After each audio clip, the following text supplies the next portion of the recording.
নবম শ্রেণীর model activity task September মাসে যেটা তোমাদের দেওয়া হয়েছে, আজকে আমরা তার উত্তরগুলি নিয়ে পর্যালোচনা করব। তো তার আগে আমি বলে দিই, তোমরা অবশ্যই চ্যানেলটিকে সাবস্ক্রাইব করে দিও, কারণ সাবস্ক্রাইব করলে কি হবে, এরপরে যখন কোনো মডেল অ্যাক্টিভিটি টাস্ক আমি পোস্ট করব তাহলে তোমাদের কাছে নোটিফিকেশানটি চলে যাবে, তাই তোমরা সবার আগে এটি পেয়ে যাবে। তো এবারের মডেল অ্যাক্টিভিটি টাস্কের একটি বিশেষত্ব হলো যে এই মডেল অ্যাক্টিভিটি এই টাস্কে দেখবে যে নাম্বারিং সিস্টেম করা আছে। নাম্বার সিস্টেম এই জন্যই দেওয়া, যদি করোনার পরিস্থিতি না কমে সেক্ষেত্রে কিন্তু এই অ্যাক্টিভিটি টাস্কের নাম্বারের ওপরেই তোমাদের মূল্যায়ন হবে, এবং সেক্ষেত্রে একটা নাম্বার গ্রেডেশনের ব্যাপার থেকে যায়। তো চলো আমরা এবার দেখে নিই যে কী রকম প্রশ্নগুলো দেওয়া হয়েছে। একের দাগের এমসিকিউ প্রশ্ন দেওয়া হচ্ছে 4 নম্বরে 4টি।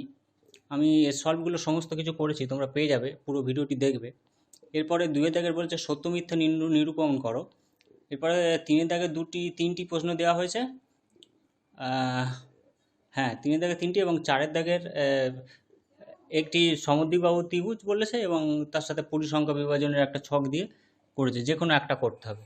তো চলো এবার আমরা ভিডিওটি শুরু করি। তো একের দাগের যে প্রশ্নটা ছিল যে শতকরা লাভ 10 হলে ক্রয়মূল্য ও বিক্রয় মূল্যের অনুপাত কত হবে। তো আমরা দেখে নিই এর উত্তরটা। দেখো, শতকরা লাভ 10 হলে ক্রয়মূল্য ও বিক্রয় মূল্যের অনুপাত হবে শতকরা লাভ সমান লাভ বাই ক্রয়মূল্য ইন্টু 100%।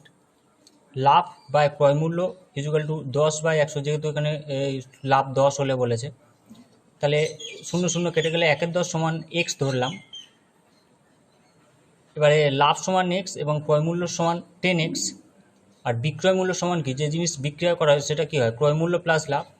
অর্থাৎ এখানে ক্রয়মূল্য ছিল 10x আর লাভ ছিল x, সমান 10x আর x 11x। অর্থাৎ ক্রয়মূল্য ইস টু বিক্রয় মূল্য সমান 10x ইস টু 11x সমান 10:11। তাহলে এর অ্যান্সার কী হবে, 10:11। দেখো, উত্তর হবে বি এরটা হবে, এই সমান হাফ অফ এসি। তো এবিসি এর এবি বাহুর মধ্যবিন্দু ডি দিয়ে বিসি এর সমান্তরাল ডি টানা হলো, যা এসি বাহুকে এই বিন্দুতে ছেদ করে। তাহলে এর উত্তর কোনটা হবে, বি এরটা, এই সমান হাফ অফ এসি। কী করে হচ্ছে আমরা দেখে নিই, চলো। দেখো, এ বি সি একটি ত্রিভুজ, চিত্র যেটা দেওয়া ছিল আর কি, এর বলেছে ডি বিন্দু দিয়ে হচ্ছে ডি সমান্তরাল আঁকা হলো, যেটা এফ বিন্দুতে ছেদ করবে আর কি। তো এবং এসিকে ডিএফ হচ্ছে ই বিন্দুতে ছেদ করছে। তো এর প্রমাণটা আছে, প্রমাণ করতে গেলে অনেক বড় হয়ে যাবে, তো উত্তরটাই শুধু জেনে নাও, যেহেতু মাল্টিপল চয়েস ছিল। তো এই সমান হাফ অফ এসি হলো। দেখো এবার 3-এরটা যেটা বলেছে, 3-এর প্রশ্নটা কী দিয়েছে না, যে অর্ধবৃত্তাকার চাকতির ব্যাসার্ধ দৈর্ঘ্য 10.5 সেন্টিমিটার, তার পরিসীমা কত। একটা অর্ধবৃত্তাকার চাকতি, এখানে অর্ধবৃত্তাকার চাকতি আমি একটা এঁকেছি। দেখো, আমরা জানি ব্যাসার্ধ সমান আর হয় এবং ব্যাস সমান এই পুরো দূরত্বটা অর্থাৎ 2r। তা এবারে আমরা তার পরিসীমাটা বার করবো। দেখো, অর্ধবৃত্তাকার চাকতির পরিসীমা সমান 2πr/2 + 2r। পরিসীমা মানে কি, যে এই পুরো অংশটা, তাহলে এই পুরো অর্ধবৃত্তাকার অংশটা ভেতরটা নয় কিন্তু শুধু বাইরের এই পরিসীমাটা টুকু, তাহলে এটা কি হচ্ছে 2πr+2 + 2r সেন্টিমিটার। এবারে 2πr/2 এটা করলে কি হবে, যে 2 কেটে গেল, πr+2r সেন্টিমিটার। এবার এইটা থেকে আমি আর কমন নিয়েছি, আর কমন নিলে π+2, পায়ের মান জানো তোমরা 22/7, তাহলে 10.5 × π+2, এর উত্তর আছে। দেখো বি এরটা আছে।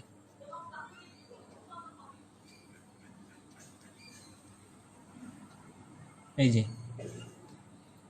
ঠিক আছে।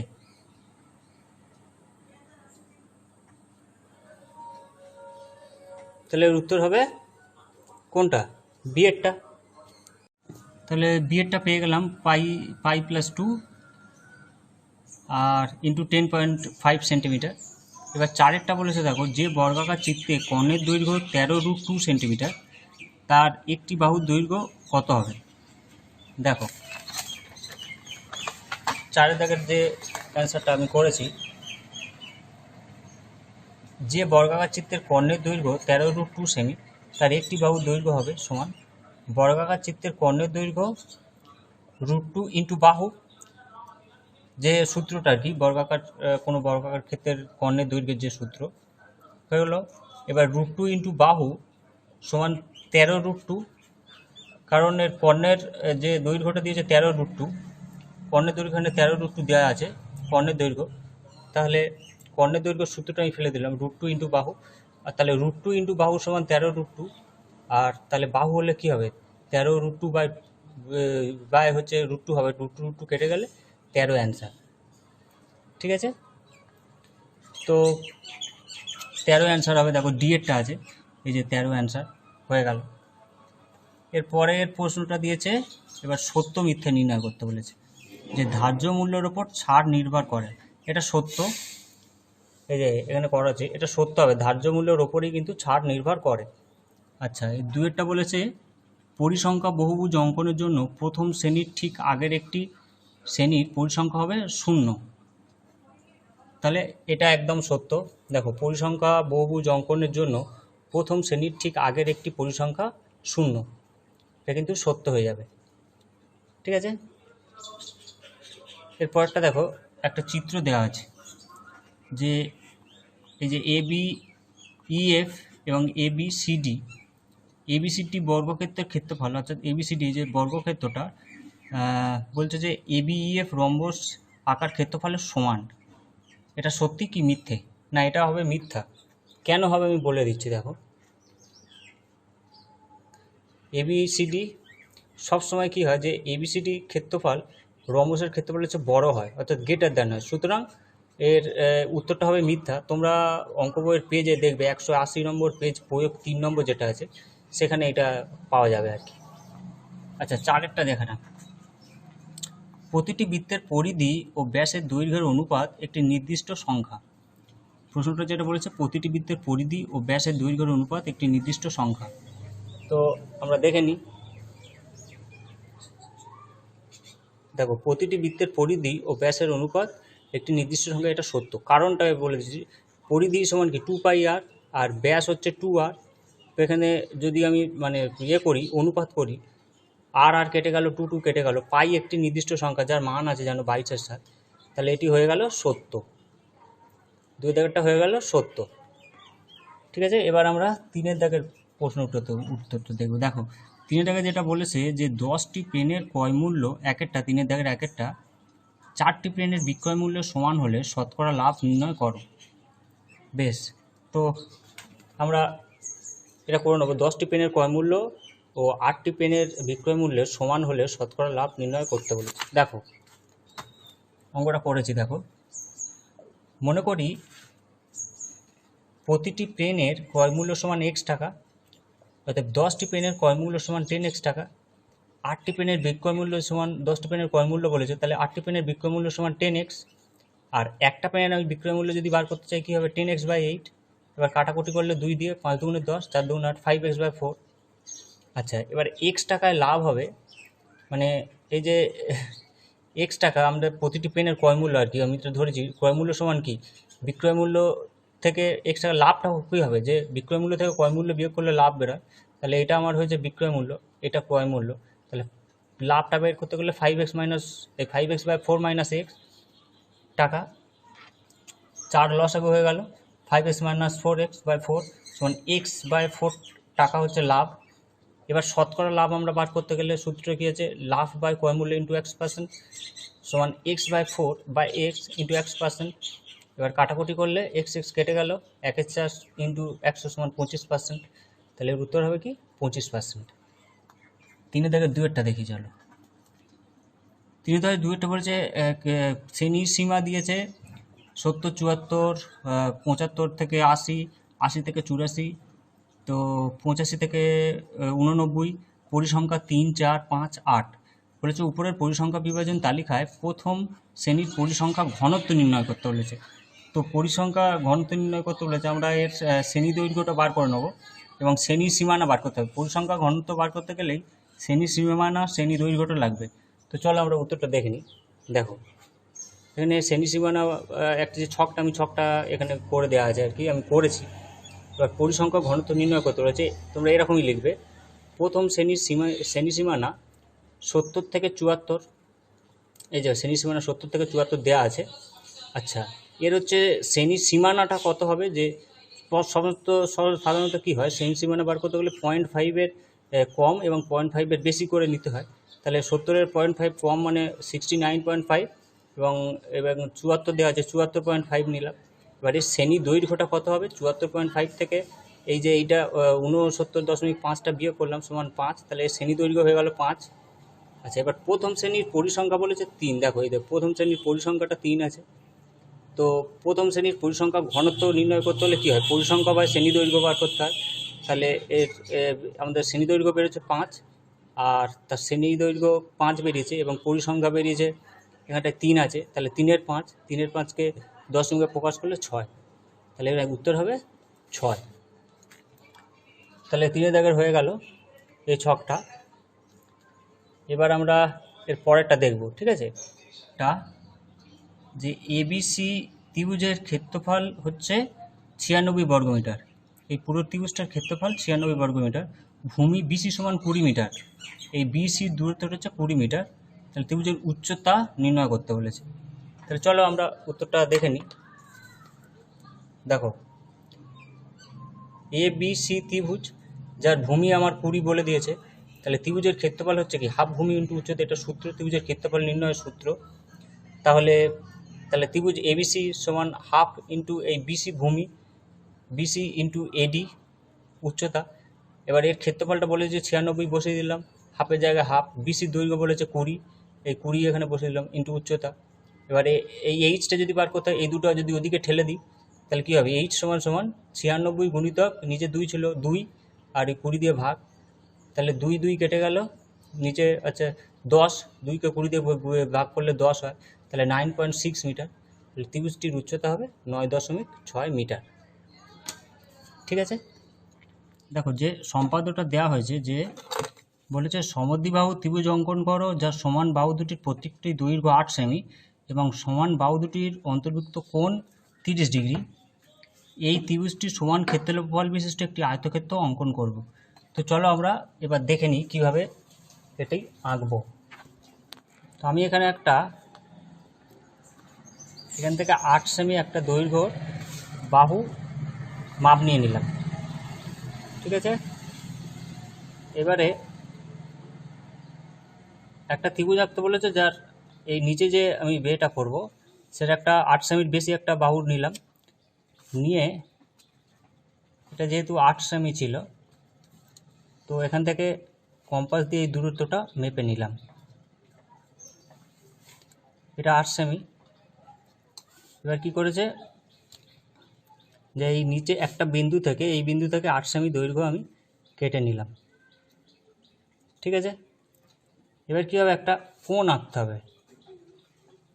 কোণটা আঁকতে গেলে দেখো, এই বিন্দু থেকে একটা বৃত্তচাপ নিলাম, বৃত্তচাপ নেওয়ার যেখানে ছেদ করলো সেই ছেদ বিন্দুটা ধরলাম, ধরে একটা বৃত্তচাপ কাটলাম, এটি হলো 60 ডিগ্রি। তো এর যদি আমি সমদ্বিখণ্ডিত করি, কি করব, এখান থেকে একটা বৃত্তচাপ নিলাম এবং এই যে বিন্দুতে ছেদ করলো এটি হলো এই যে বিন্দুটা, এটি একটা 30 ডিগ্রি কোণ আঁকলাম। 30 ডিগ্রি কোণ এঁকে আমরা কী করব, এই বিন্দুর সাথে একটু বাড়িয়ে দেব, বাড়িয়ে দিলাম, 30 ডিগ্রি কোণ হয়ে গেল। এই কোণটার মান হলো 30 ডিগ্রি, আর এই যেখানে ছেদ করলে এটা 60 ডিগ্রি হয়েছিল, কাজে এটা কাজে লাগবে, এটাও আমরা এখান থেকে এঁকে নিলাম, হয়ে গেল। এবার বলেছে দুটো বাহুর যেহেতু 8 সেন্টিমিটার, আবার একটা মাপ নিচ্ছি আমরা, 8 সেন্টিমিটার আবার মাপটা নিলাম, নিয়ে এই বিন্দু থেকে একটা অংশ কেটে নিলাম, কেটে নেওয়ার পর নিচে যে বাহুটা ছিল তার সাথে এই বিন্দুটা আমরা যোগ করলাম। তাহলে এবার নাম দিয়ে দিই, এ বিসি ত্রিভুজ হলো। এবার বলছে সমান ক্ষেত্রফল বিশিষ্ট একটি আয়তক্ষেত্র আঁকতে বলেছে। তাহলে এবার কি করব, এখান থেকে এই মাপটা নেব, এসির এই যে মাপটা বৃত্তচাপ থেকে নিলাম, নিয়ে বি বিন্দু থেকে একটা জায়গায় আমরা কেটে নিলাম, এবং আবার এই বিসি যেহেতু বিসির মাপটা নিলাম, নিয়ে এ বিন্দু থেকে আরেকটা বৃত্তচাপ পাড়লাম, একটা বিন্দুতে ছেদ করবে, এই যে বিন্দুটা এই বিন্দুটার সাথে যোগ করে দিলাম, তাই হয়ে গেল। এইবারে এই যে বাহুটা বিসি বাহু, এর হাফের বেশি অংশ তোমরা নিয়ে নাও, হাফের বেশি অংশ নিয়ে এটা আমরা সমদ্বিখণ্ডিত করব, অর্থাৎ উপরে একটা বৃত্তচাপ আঁকবো, উপরে একটা নিচে একটা, এবং দেখো ওই সি বিন্দুতে ধরলাম উপরে একটা এবং নিচে একটা টানলাম। এবার যেখানে হলো এই মাঝের অংশটা ছেদ করবে, কাজেই এই বিন্দুটা এবং এই বিন্দুটা দিয়ে ছেদ করে দাও। এবার নাম দিয়ে দাও, এখানে পি দাও, কিউ দাও। এটা হয়ে যাওয়ার পরে এবার এই যে বি বিন্দু থেকে একটা তোমাদের 90 ডিগ্রি কোণ অঙ্কন করতে হবে। তো 90 ডিগ্রি কোণ কীভাবে করব দেখো, একটা বৃত্তচাপ নিলাম, বৃত্তচাপ যেখানে ছেদ করলো সেখানে 60 ডিগ্রি হলো, 60 ডিগ্রি জায়গা থেকে 120 ডিগ্রি।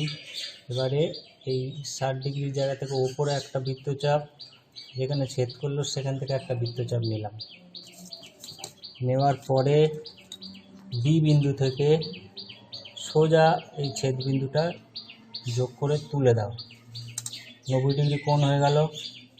এটা আমরা যদি এস নাম দিই, হয়ে গেল আমাদের আয়তক্ষেত্র। অর্থাৎ এখানে ত্রিভুজ কি হয়েছে, এ বি সি, যা সমদ্বিবাহু ত্রিভুজ, এইটা 8 সেমি ছিল, এইটা 8 সেমি ছিল, সমান দুটো মাপ, তাহলে এ বি সি ত্রিভুজের সমান ক্ষেত্রফল বিশিষ্ট একটা আয়তক্ষেত্র বলেছে। এখানে আয়তক্ষেত্র কোনটা হয়েছে, P Q B S, P Q B S. তোমরা এইভাবে আস্তে আস্তে, আমি যেহেতু ভিডিও করতে করতে করেছি তাই একটু অসুবিধা হচ্ছে, তোমরা ঠিক এইরকমভাবেই চিত্রটা, আমি জাস্ট প্রসেসটা তোমাদের দেখিয়ে দিলাম, এটাই হবে এই সম্পাদ্যটার চিত্র। ঠিক আছে, এরপর আমরা পরের প্রশ্নের উত্তরটা দেখে নেব, যেটা অথবা আছে 4-এর দাগে। দেখো, নিচের পরিসংখ্যা বিভাজন ছকটির পরিসংখ্যা বহুভুজ অঙ্কন করতে বলেছে। শ্রেণী দিয়ে দিয়েছে 0 থেকে 5, তারপর 5 থেকে 10, 10 থেকে 15, 15 থেকে 20, 20 থেকে 25, 25 থেকে 30। পরিসংখ্যা দিয়েছে 4, 10, 24, 12, 20, 8। তো এটা আমরা দেখে নেব কীভাবে করবে। দেখো, তোমাদের এরকম একটা পরিসংখ্যা বিভাজন ছক আঁকতে হবে।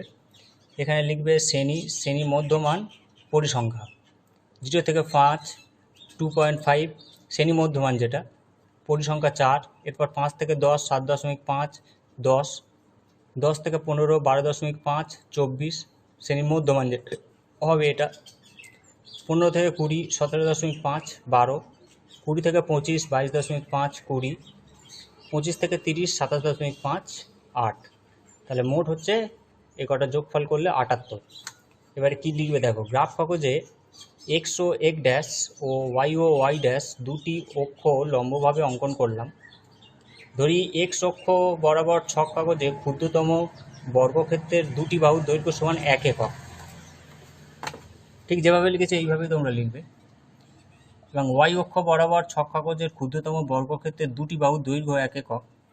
এবার পরিসংখ্যা বহুভুজের অঙ্কনের জন্য প্রথম শ্রেণীর ঠিক আগের একটি শ্রেণী, 5.0 এর শেষ শ্রেণীর ঠিক পরের শ্রেণী 30 থেকে 35 নিই। এই দুই শ্রেণীর পরিসংখ্যা 0 এবং শ্রেণী মধ্যমা যথাক্রমে -2.50 এবং 32.5। এরপর প্রত্যেকটি শ্রেণীর মধ্যমান ভুজ এবং শ্রেণীর পরিসংখ্যান কোটি ধরে -2.50, 2.54, 7.5, 10, 12.5, 24, 17.5, 12, 22.5, 20, 27.5, 8, 32.50 বিন্দুগুলি পরপর স্থাপন করলাম। এরপর এই বিন্দুগুলি পরপর সরলরেখা দ্বারা যোগ করে ABCDEFG পরিসংখ্যা বহুভুজটি অঙ্কন করলাম। কীরকমভাবে গ্রাফ খাতায় তোমাদের করতে হবে, তো গ্রাফটা আমি দেখিয়ে দিচ্ছি। এটা দেখো, এবারে গ্রাফ খাতায় চিত্রটা আঁকলে দেখো ঠিক এই রকম হবে। আমি এখানে নাম দিয়েছি এ বি সি ডি বিন্দুগুলো, যেভাবে পরিসংখ্যা মান দেওয়া আছে আর কি, ই এফ জি পর্যন্ত একদম করা আছে। নিচেরটা হচ্ছে শ্রেণী, ওপরেরটা হচ্ছে পরিসংখ্যা। ঠিক তোমাদেরকেও ওই গ্রাফ খাতায় এরকম করে দেখাতে হবে আর কি। তো ভিডিওটি এখানেই শেষ করছি। তোমরা অবশ্যই চ্যানেলটিকে সাবস্ক্রাইব করে দাও, কারণ এরপরে যদি কোনো অ্যাক্টিভিটি রাখতে হয় তাহলে আমি সেটা সলভ করে দিতে পারবো এবং তোমাদের কাছে নোটিফিকেশনটা চলে যাবে। সবাই খুব ভালো থাকো। কারো কোনো অসুবিধা হলে অবশ্যই কমেন্ট বক্সে